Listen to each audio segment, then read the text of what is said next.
Hello, I'm Tim Shoebridge. Welcome to this video, the subject of which is this Black Corporation's Deckard's Dream. Now, I have featured this synthesizer in a few videos, mainly videos showcasing a MIDI controller and synthesizer keyboard, which is the Expressive E Osmos. I've also featured it in one or two sort of demo tracks, but I thought after 4 months of owning it, I think it's about time that I gave it a video of its own and talked about it.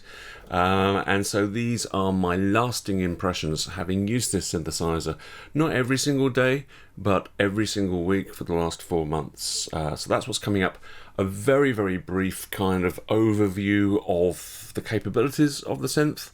And then I'll give you my thoughts, what I like about it, what I don't like about it, and why I still own one after 4 whole months. That's what's coming up. I really do hope you enjoy it.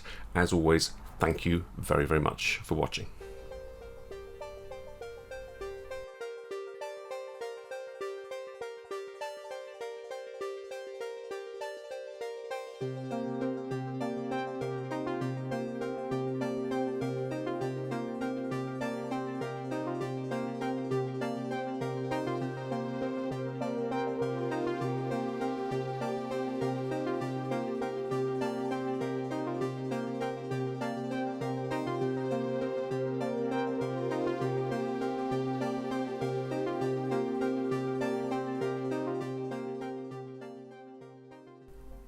Right, so we have two identical rows of controls here on the Deckard's Dream. They're generally referred to as ranks, although I can see here that they're also referred to as channels. Channel 1, Channel 2. I'm going to call them ranks, if that's all right.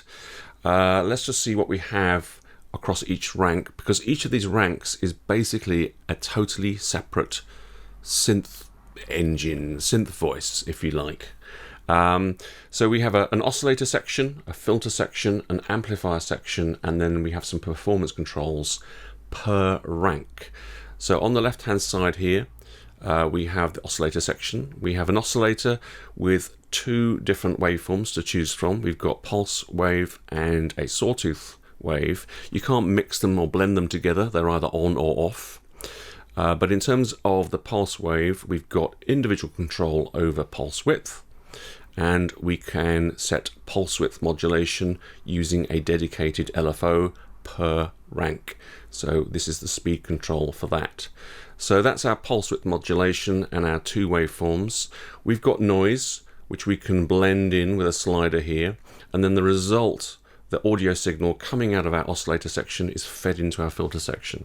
Now, our filter section has got two resonant filters. It's got a resonant high-pass filter and a resonant low-pass filter. They are in series, and their cutoffs are controlled by an envelope generator, an ADSR, but it is not your normal, typical kind of ADSR. There is no sustain control. Basically, we can set the attack and the decay and the release, but in terms of the sustain, that's kind of sort of doesn't move. And then what we're doing with these sliders is specifying how much above the sustain our attack and decay will be, and how much below sustain our release will be. So it's kind of a bit weird to get your head around, because to be honest with you, there are not many synthesizers that I know of that have this style of envelope generator for the filter, but it is what it is. That's what we have here. Now, after the filter section, the audio signal moves into the amplifier section. We have a mix control here for that output from the filter section, and the reason why we have it is because we can blend the output from the filter section with another waveform. We've got a sine wave over here. It doesn't actually make any sense for a sine wave to go through a low pass filter. You just get a sine wave out the other end of it. So we have it here, and the real reason for having this sine wave is to kind of give some beef and some weight to the sound. So it's a nice touch to have it here, and we can blend between those two audio signals. Then we go into a very regular, typical ADSR envelope generator. As you can see, we have a sustain portion this time, and then we have an output level control from our amplifier section, because we might want to blend this rank sound with the rank below it and get the right mix that we want to. The rest of the controls over on the right hand side here are relating to aftertouch. They're performance controls. I'll talk about those in a little while. So we have these two completely separate synth voices. So you can really say that the Deckard's Dream is a multi-timbral synthesizer. It's a bi-timbral synthesizer because you can set up two totally separate sounds and then you can layer them, well, blend them together. You can't split them with a keyboard and you can't reference them individually over MIDI. They are there and they're layered, and that's what you have. So, you can set up very, very similar patches or exactly the same patch on both of the ranks, and then we have the ability to detune them from one another. So, just detune them a little bit and get some really nice, fat, gorgeous, warm sounds. Or you could have completely different sounds going on between the two of them and either blend them together or switch between them as a kind of performance control. I'll give you just a little demonstration now of how that might work.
Okay, so we have our two completely separate ranks, our two completely separate synth voices.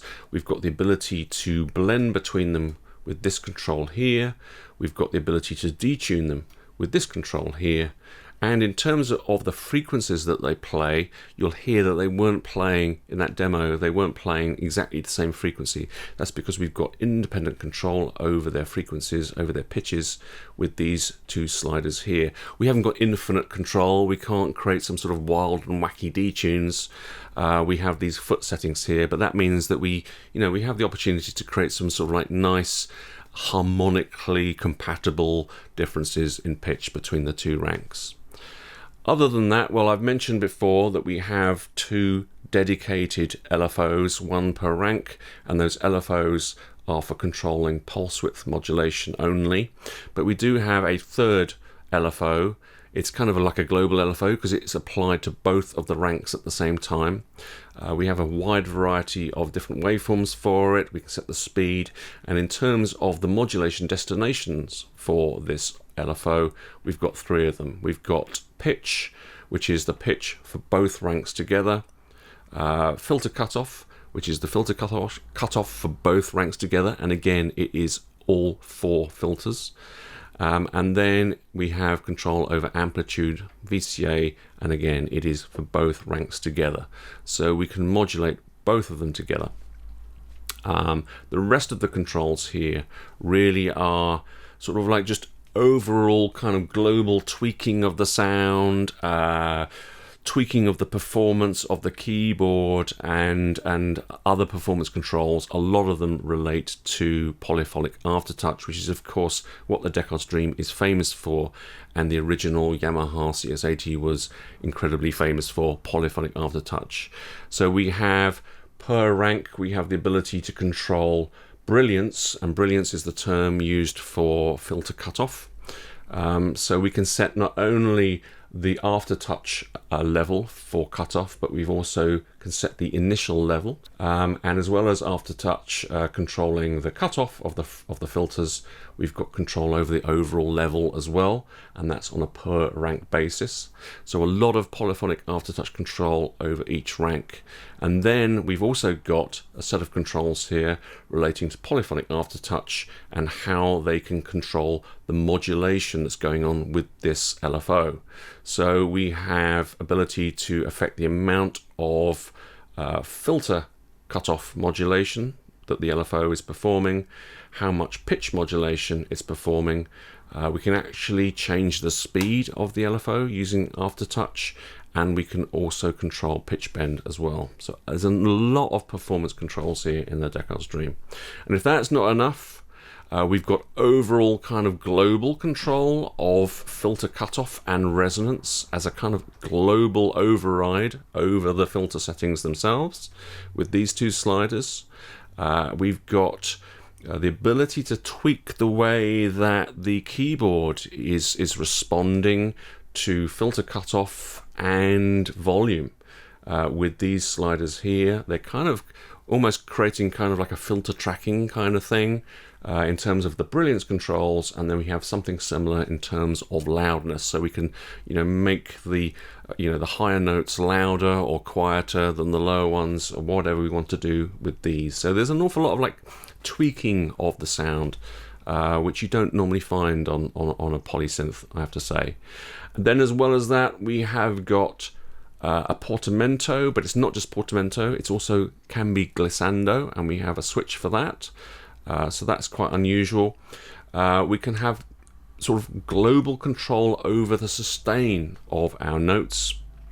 And we have a switch here, which is switching between two different ways of allocating voices, because obviously it's a polysynth. We can either do a round robin, which is kind of the normal thing that polysynths do, or we can steal an existing note if we play the same note again, and it will cause the sort of the release portion to cut off, and you get some interesting effects that way.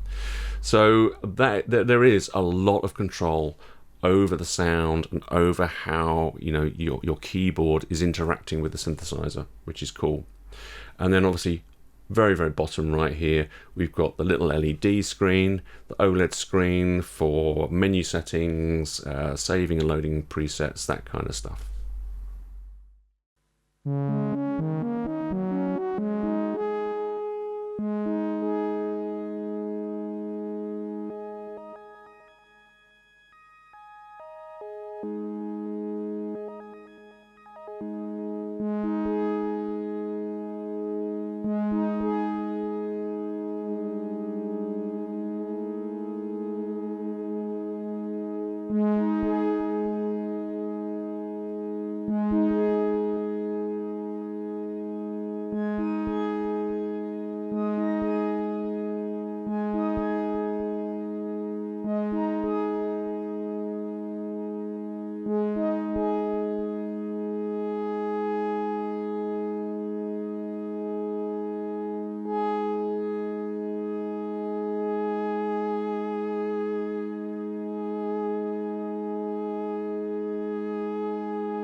Okay, so maybe it's time for some conclusions. Well, not conclusions. This is the part where I babble on about what I think for the next half an hour. But no, honestly, one of the sort of like the triggers or the catalysts for me getting off my arse and doing a video about the synthesizer was a comment that I received fairly recently, which I'm going to get up on the screen here so I can read it to you. It was just a few weeks ago, and the person says it was too expensive for me. Would probably just use a VST. VSTs, no problem with those whatsoever. What's really mind-blowing is the other Deckard's Dream reviews or demos since its release is that nobody keeps it. They marvel at it for a little bit, then it gets put in a closet or appears to be seen but switched off. That lack of interest in it in a very short period of time has really put into question why anyone would spend the money on it at all. And it was reading that made me go, who are all these people that have put theirs in a closet or just leave it switched off or whatever? I mean, I don't know that I agree with the conclusion there, because either you are a professional YouTuber or you are doing it for the love of it, or maybe because you might want it to become a profession in the future. But at the end of the day, you are probably under pressure to produce, whether it's your own pressure or external pressure, but you're under pressure to produce material and publish it to YouTube. So why are you going to just do videos over and over again about the same instrument? I mean, I have done, well, a few, probably like 3 or 4 that have featured this, and I think I'm probably the exception rather than the rule. And now I've done this one. I mean, that will probably be it for a good while. But why would I just keep playing the same thing over and over again? I mean, people want to hear about other stuff that I've got or that I should have. So I'm not 100% sure that I agree with the conclusions there, that just because you can't see it anymore or because it's just over there and switched off means that I'm not interested in it. I mean, look, everything over there is switched off. This is even covered up because I don't want it kind of confusing, what I'm doing here. I mean, everything's switched off and covered up. I just concentrate on the one thing that I'm wanting to tell you about. So I'm not 100% sure about that. But it kind of got me thinking, well, okay, so is it something that I do keep switched off or kept in a closet? I mean, I've had this now for 4 months and I do use it, not every single day, but multiple times a week. And it is an integral part of my setup here. So that's what I want to sort of like get over in this section of the video, is why that is. And I've obviously given it a little bit of thought for this video, and there are 3 main reasons why this is with me, gets switched on, gets used.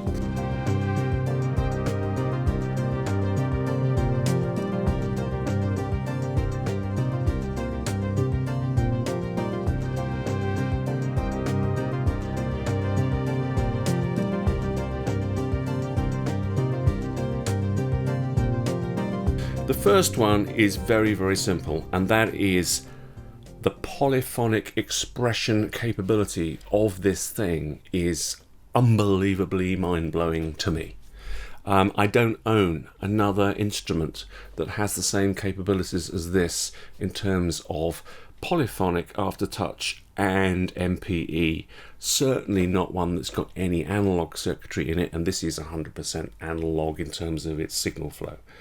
So that is, for me, is a really, really big reason for having this synthesizer. And talking about other people with their demos and their reviews, I was kind of gobsmacked when I was researching before buying this, and so many people were reviewing it or demoing it on a regular keyboard, no polyphonic aftertouch at all. I mean, why would you do that? I mean, it's only now I've got it that I realise that the reason for having this, above all else, is the polyphonic expression. And when it was first announced and when it was first released and people started to review it and demo it, yes, obviously I watched those demos, I was interested, but I wasn't ever going to buy it because it didn't appeal to me. I have to say that I have to thank the Expressive E Osmos after 3 years for turning up on my doorstep and for me to realise that now finally I have a polyphonic expression and MPE enabled controller keyboard that I really will use so much. And you know, I've tried so many other controllers, MPE controllers. I've tried polyphonic aftertouch enabled keyboards. ASM Hydrasynth was the first polyphonic aftertouch keyboard that, you know, professional grade that I actually tried. And I have to say, yeah, it's fantastic to have that capability, but it was a bit tricky for me to control it. It was tricky to control. You know, you can configure it, sensitivity, but I found it tricky. And for me, I'm not sure that it would, you know, I think I'd really have to practice a lot to actually sort of like refine my technique to be able to use it. And that was kind of the feeling I had with my Rolly Seaboard. I have a Rolly Seaboard. That for me is just too far removed from being a keyboard. It's like its own instrument, and I just didn't have the time to sort of like practice it and perfect it. So that kind of got left in the closet. I've had the luxury and privilege of being able to try an Iridium keyboard, and that for me, that keyboard is even more configurable than the Hydrasynth, and it's easier to control the response, the polyphonic aftertouch response on it. I like that keyboard more, but still, nothing that I've mentioned, sort of like in my personal opinion, is close to the Osmos. The Osmos for me has unlocked the door to polyphonic expression, and it was only when I got the Osmos that I actually thought, what polyphonic aftertouch enabled instruments do I have? What MPE enabled instruments do I have? And maybe I should actually take a look at this. And so I don't think I'd have this if it wasn't for the Osmos, but I'm very, very glad that I've got it, because for me it's all about polyphonic expression.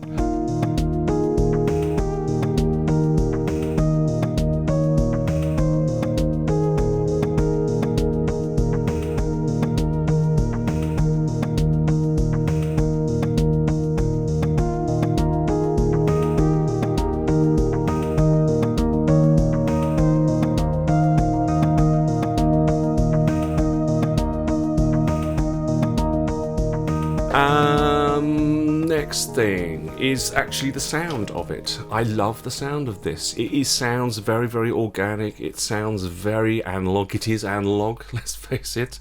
I love the sound of it.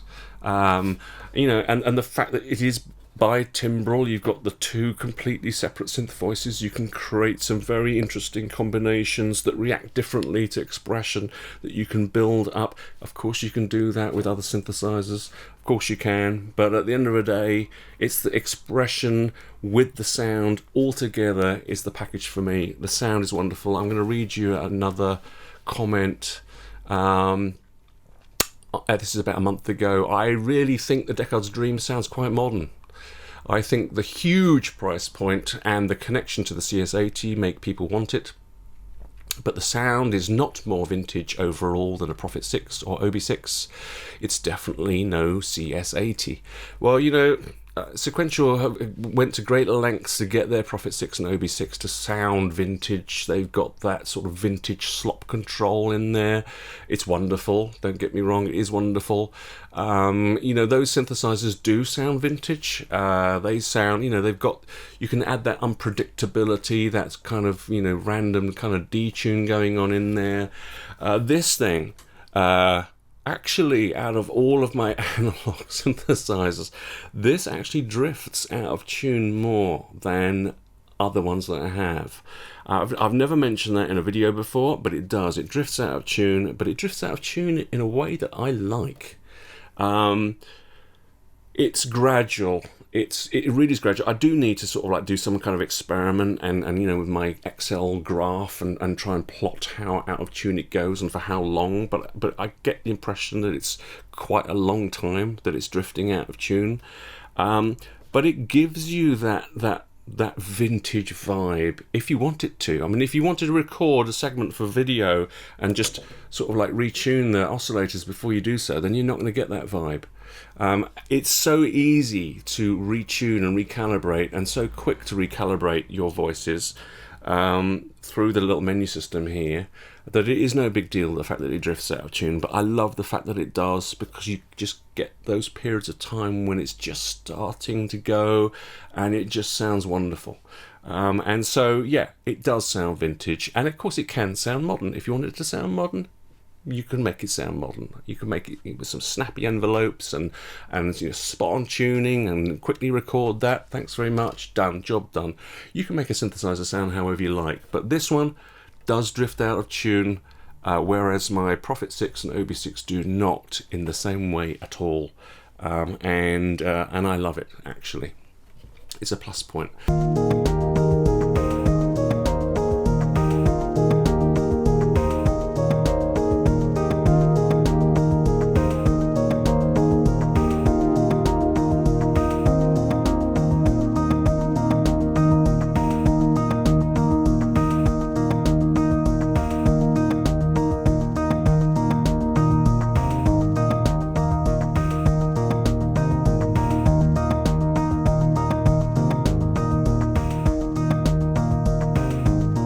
So what's the third reason? The third reason why this is a keeper for me?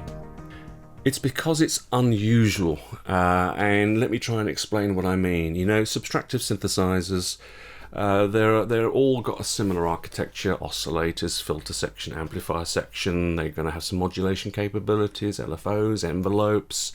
They're going to have, maybe a modulation matrix. But you can, whether they have sliders or potentiometers or rotary encoders or buttons, you can walk up to pretty much any subtractive synthesizer, and you're going to know how to use it, and it's going to be pretty familiar, right? They're pretty similar. It comes down to a numbers game as to what kind of differentiates them: how many oscillators, how many waveforms, how many filter modes, how many envelope generators, how many LFOs. It's a number. What's your polyphony count? It's a kind of a numbers game. Obviously, oscillators can sound different, the waveforms can sound different, and the biggest differentiator between synthesizer to synthesizer is generally filters, isn't it? But for me, this is quite unique, unusual, and unique in that it works in a different way sufficiently in terms of the user interface to make me go, it's different. And it has features which are unusual, which make me like it. I mean, there's a saying, variety is the spice of life. And this, for me, gives me some variety. I like switching it on, walking over to it, and programming it. In fact, it's in panel mode, which means whatever you've got on the panel here is what you are hearing. It's in panel mode 99% of the time. I'm loving the ability to program it. There's not so many sliders here. These are duplicated, right? So it's not a massive amount to learn. There's no sort of deep matrix, modulation matrix or anything like that. It's straightforward and quick to dial in. But it's unusual. I mean, I'll give you some examples of what's unusual about it. I mean, obviously the envelope generator for the filter section is unusual the way it works. You have to kind of get your head around that. It's different. It's unusual. The fact that there is a sine wave kind of sub oscillator after the filter section, that's kind of unusual, right? I mean, that's not a common thing. Obviously, the wealth of polyphonic expression capabilities is unusual. The fact that you have the two, it's bitimbral, and you have these two synth voices is not so unusual these days. But the fact that they are so simple and straightforward and 100% analog, and it's all about layering sounds, that for me is quite unusual. The controls down here, these kind of keyboard controls over cutoff and level, and how you can kind of sculpt them across your keyboard as the response from the high end down to the low end, that is quite unusual. It's certainly unusual in an all analog synthesizer. Having glissando as well as portamento, that is quite unusual for an all analog synth. The way it handles sustain is quite unusual. The fact that you can override sort of globally across your two synth voices here, you can override the filter cutoff and resonance sort of control. That's unusual. There's enough about this synth that is unusual, that it is a breath of fresh air to sort of like sit down and use it. It's using something fairly unique. I don't have another synth like this in my studio, and so for me that is a really good third reason why I've still got it. Let's just talk about price, because in fact, before we get onto price, there's one more thing. One of them, sort of like the main concerns I had when I thought, okay, I'll take the plunge, I'll buy one, was the fact that it was just a mono output. When the Prophet 5 Rev 4 and then the Prophet 10 Rev 4 were announced, I was like, really? That much money for a synthesizer that's just got mono, no effects? Honestly, this is 2022, 2023 now. I mean, what's going on? This is just wrong.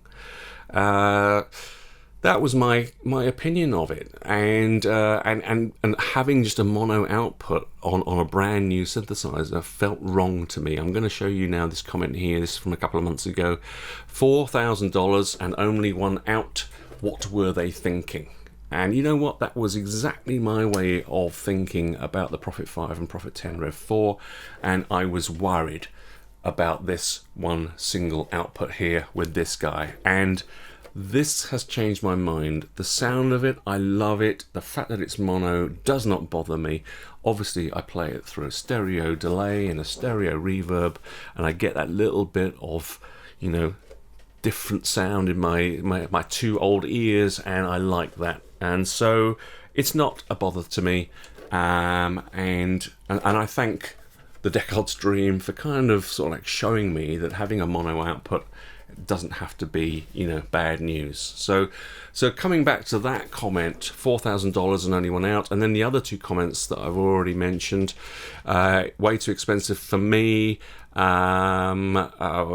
Why would anyone spend the money on it at all? And then the other comment there, huge price point. It's all about money, right? The negative comments tend to come back to money. Now, obviously, these people probably can't afford one of these things. I couldn't afford a brand new one either. This is actually sort of used, secondhand. I bought it, and it is an expensive item. I don't care that it's a CS80 clone. It could be anything as far as I'm concerned. I wasn't looking for a CS80 clone. I don't have that sort of connection to CS80 that I must have one. I wanted polyphonic expression in a beautiful sounding analog synth, polysynth, and that's what this is.